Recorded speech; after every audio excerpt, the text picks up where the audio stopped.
अन्य किसी धर्म का कोई मजाक क्यों नहीं उड़ाता है? का मूल कारण क्या है? हमारे अध्ययन के अनुसार हमारे सनातन धर्म के धर्मावलंबियों के ऊपर मजाक करने के मुख्य 5 कारण हैं। कारण नंबर 1, सिस्टमैटिक शिक्षा का अभाव। कोई बंदा यदि शिव पुराण पढ़ लिया है तो रटता फिरेगा कि सबसे श्रेष्ठ हमारे भगवान शिव हैं। किसी ने यदि गणेश पुराण को पढ़ लिया तो वह गणेश जी को ही सर्वश्रेष्ठ साबित करने की कोशिश में रहेगा।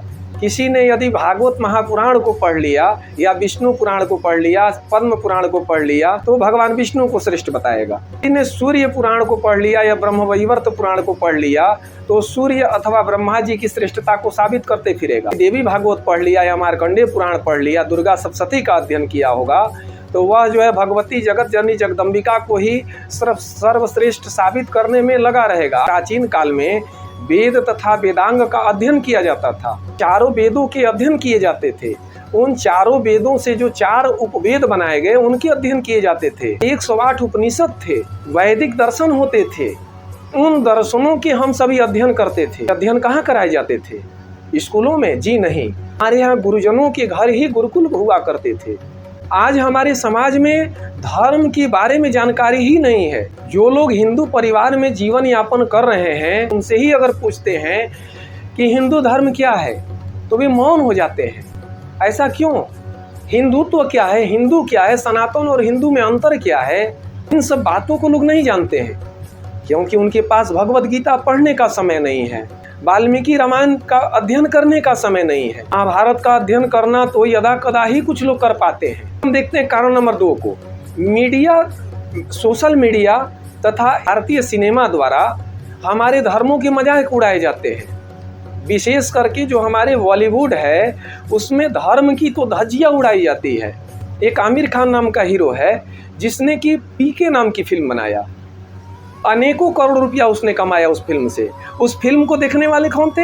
हम सभी हिंदू लोग ही। मुझे भी किसी व्यक्ति ने दिखाया कि गुरुजी देखिए इसमें कैसे मजाक उड़ाया जा रहा है आपके धर्म का। उसी प्रकार से अक्षय कुमार की जो फिल्म आई थी ओम आई गॉड, जिसमें परवेश रावल नाम का जो एक्टर है उसने तो भगवान के ऊपर ही केस कर दिया। हमारे हिंदू धर्म के ऊपर ही लोग कटाक्ष क्यों करते हैं? क्योंकि आप सिस्टमैटिक शिक्षा से आप रहित हैं।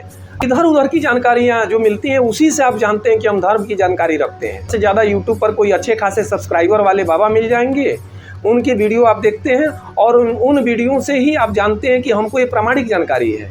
छोटी छोटी जानकारियाँ आती हैं, छोटे छोटे वीडियो आते हैं, आप उसको देखते हैं और अपने माइंड में आप सेट कर लेते हैं। कारण नंबर 3, धर्मनिरपेक्षता और शांति प्रियता। सनातन धर्म के अवलंबी जो परिवार हैं उन परिवार के बच्चों के भीतर बाल्यकाल से ही यह बात कूट कूट कर भर दी जाती है कि अहिंसा परमो धर्म। लेकिन जो दूसरी उसकी पंक्ति है उसको लोग नहीं बताते हैं। जो पूरी लाइन है वह इस प्रकार है, अहिंसा परमो धर्मः धर्म हिंसा तथैव च। धर्मनिरपेक्षता है, सेक्युलरिज्म है। अपने भाई के साथ आप दिखाइए, अपने परिवार के सदस्यों के साथ दिखाइए। अपने आस पड़ोस में यदि कोई आपके खेत का थोड़ा सा हिस्सा जोत लेता है, इतनी भी जमीन, तो उसके लिए आप मर्डर करने को तैयार हो जाते हैं। लेकिन आपके देवी देवताओं के ऊपर इतने सारे प्रश्न चिन्ह लोग लगाते हैं, आप सोए रहते हैं। आपके अंदर सेक्युलरिज्म भरा हुआ है, निरपेक्षता में डूबे हुए हैं। शांति प्रियता जो आप चाहते हैं तो शांति प्रियता केवल यही नहीं है कि जो आपके धर्म के ऊपर अटैक करे तो आप उससे भाग जाइए और कहिए कि शांति प्रियता मैं पसंद करता हूँ। ये कैसी शांति प्रियता है? आपके परिवार में कोई अशांति करता है तो आप उसे दंड देते हैं। लेकिन यदि कोई गैर हिंदू आपके धर्म के ऊपर मजाक उड़ाता है, आपके देवी देवताओं के ऊपर प्रश्न चिन्ह लगाता है, तब आप शांति प्रियता का परिचय देने लगते हैं। चौथा जो कारण है, अपने कार्यों में व्यस्त रहना। हमारे हिंदू विचारधारा के जो मानने वाले हैं वे किसी से उलझना नहीं चाहते हैं। किसी से मतलब कि गैर हिंदुओं से। कहने को तो आप धर्मनिरपेक्ष कहते हैं, लेकिन ट्रेन में आपके बगल की सीट वाला यदि आपसे कोई कमज़ोर मिलता है उस समय आपकी धर्मनिरपेक्षता कहाँ जाती है? हमारे हिंदू उलझना नहीं चाहते, अपने कार्य में व्यस्त रहना चाहते हैं। हमारी नौकरी हो गई, मैं क्यों किसी के पास जाऊं? दरोगा बन गया, मैं एसपी बन गया, मैं कलेक्टर बन गया, मैं चपरासी बन गया, मैं शिक्षक बन चुका हूँ या मैं अपने आप को ही लेता हूँ मैं ज्योतिषाचार्य हो चुका हूँ, क्यों हिंदूवादी सोचों को आगे बढ़ाऊँ और मैं देवी देवताओं की वकालत क्यों करूँ? वे देवी देवता मुझे अलग से स्वर्ग देंगे, मुझे तो कुंडली देखने के बहुत सारे पैसे मिल जाते हैं, साथ व्यर्थ का विवाद करने क्यों जाऊँ?